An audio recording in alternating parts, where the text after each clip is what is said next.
Menjaga kehormatan dalam agama Islam. Pengertian menjaga kehormatan.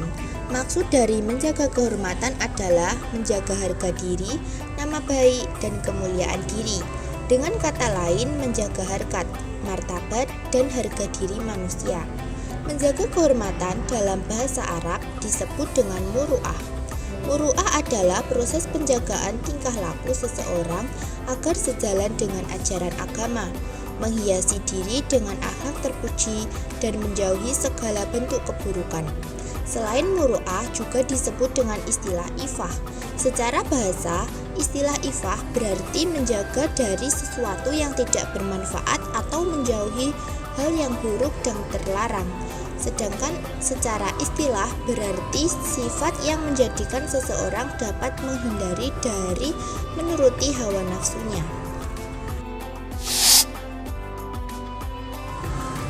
Pembagian muru'ah. 1. Muru'ah terhadap diri sendiri maksudnya adalah mempertahankan serta melaksanakan perilaku yang mulia dan menghindari perilaku yang tercela dimanapun dan kapanpun meskipun dalam keadaan sendiri. 2. Muru'ah terhadap sesama makhluk maksudnya adalah menjaga perilaku yang mulia dan menghindari perilaku yang tercela kepada orang lain baik di lingkungan keluarga, sekolah, maupun masyarakat. 3. Muru'ah terhadap Allah Subhanahu wa Ta'ala maksudnya merasa malu kepada Allah Subhanahu wa Ta'ala sehingga membuat seseorang untuk selalu melaksanakan semua perintahnya, menjauhi semua larangannya, dan merasa malu apabila berbuat maksiat kepadanya. Contoh muru'ah dalam kehidupan sehari-hari. 1. Menjaga perkataan dengan tidak mengejek teman ataupun berkata kasar. 2. Menggunakan pakaian yang mencerminkan syariat Islam, bukan menggunakan pakaian yang menampakkan lekuk tubuh. 3. Menjauhi pergaulan bebas dan zina. 4. Menjauhi makanan dan minuman yang haram. 5. Mempergunakan harta di jalan yang baik, diantaranya bisa dengan bersedekah menyantuni anak yatim. Menerapkan sikap ikhlas dalam kehidupan. Pengertian ikhlas. Kata ikhlas dari bahasa Arab. Secara bahasa, kata ikhlas berarti murni, tidak bercampur, bersih, jernih, mengkosongkan dan membersihkan sesuatu. Ikhlas berarti suci dalam berniat, bersihnya batin dalam beramal, tidak ada pura-pura, lurusnya hati dalam bertindak, jauh dari penyakit, serta mengharap ridha Allah semata. Kaitannya dengan ibadah. Secara bahasa, ikhlas berarti tidak memperlihatkan amal kepada orang lain. Sedangkan secara istilah, Al-Jurjani dalam kitabnya memberikan pengertian ikhlas adalah membersihkan amal perbuatan dari hal-hal yang mengotorinya, seperti mengharap pujian dari makhluk atau tujuan-tujuan lain selain dari Allah, termasuk juga tidak mengharap amalnya disaksikan oleh selain Allah. Dengan kata lain, ikhlas adalah sikap yang dilakukan seseorang dalam melaksanakan perintah-perintah Allah dan tidak mengharap sesuatu apapun kecuali ridha Allah. Jadi, ikhlas merupakan sesuatu hal yang sifatnya batin. 3. Tingkatan ikhlas. A. Orang awam atau umum. Pada tingkatan ini seseorang beribadah kepada Allah Subhanahu wa Ta'ala. B. Orang khawas atau khusus. Pada tingkatan ini seseorang beribadah hanya untuk mencari keuntungan akhirat, bukan lagi berorientasi pada keuntungan dunia. C. Orang khawasul khawas atau excellent. Seseorang masuk dalam tingkatan ini apabila ia beribadah tidak ada motivasi apapun kecuali mengharap ridho dari Allah Subhanahu wa Ta'ala. Ciri-ciri perilaku ikhlas. Ciri-ciri orang ikhlas. A. Tidak lagi mengharapkan atau menghiraukan pujian dan hinaan orang lain. B. Tidak lagi melihat kepada manfaat dan bahaya perbuatan, tetapi pada hakikat perbuatan. C. Tidak mengingat pahala dan perbuatan yang dilakukan. Manfaat perilaku ikhlas. Manfaat orang ikhlas diantaranya 1. Mendapatkan pahala dari Allah Subhanahu wa Ta'ala. 2. Hati menjadi tenang dan ibadah lancar. 3. Menjadi manusia yang pemaaf. 4. Tidak mudah marah. 5. Selalu disayangi dan disenangi. 6.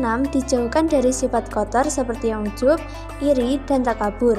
7. Mendapatkan kemuliaan dari Allah Subhanahu wa taala, dan 8. Selalu bersyukur. Pentingnya memiliki rasa malu.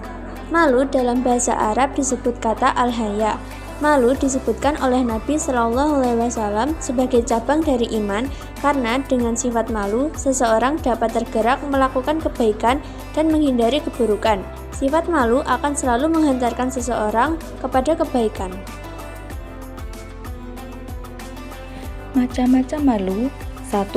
Malu naluri, yakni sifat malu yang Allah ciptakan pada diri hamba sehingga mengantarkan hamba tersebut melakukan kebaikan dan menghindari keburukan serta memotivasi untuk berbuat yang indah. Yang kedua, malu yang dicari atau muktasab. Ada kalanya bagian dari imam, seperti rasa malu sebagai hamba di hadapan Allah pada hari kiamat, sehingga menjadikannya bekal di akhirat.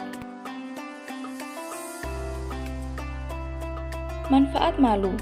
Yang pertama, malu dapat mencegah diri dari perbuatan tercela dan terhina. Yang kedua, malu dapat mendorong berbuat baik.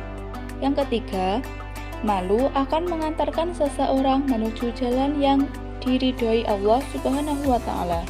Yang keempat, menjaga diri dari aib dunia dan akhirat. Dan yang terakhir, membuat seseorang menjadi rendah hati.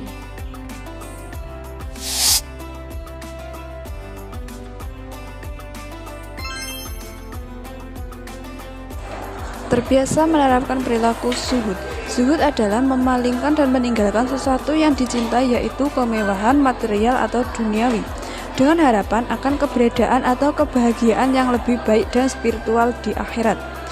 Zuhud secara harfiah berarti meninggalkan sesuatu.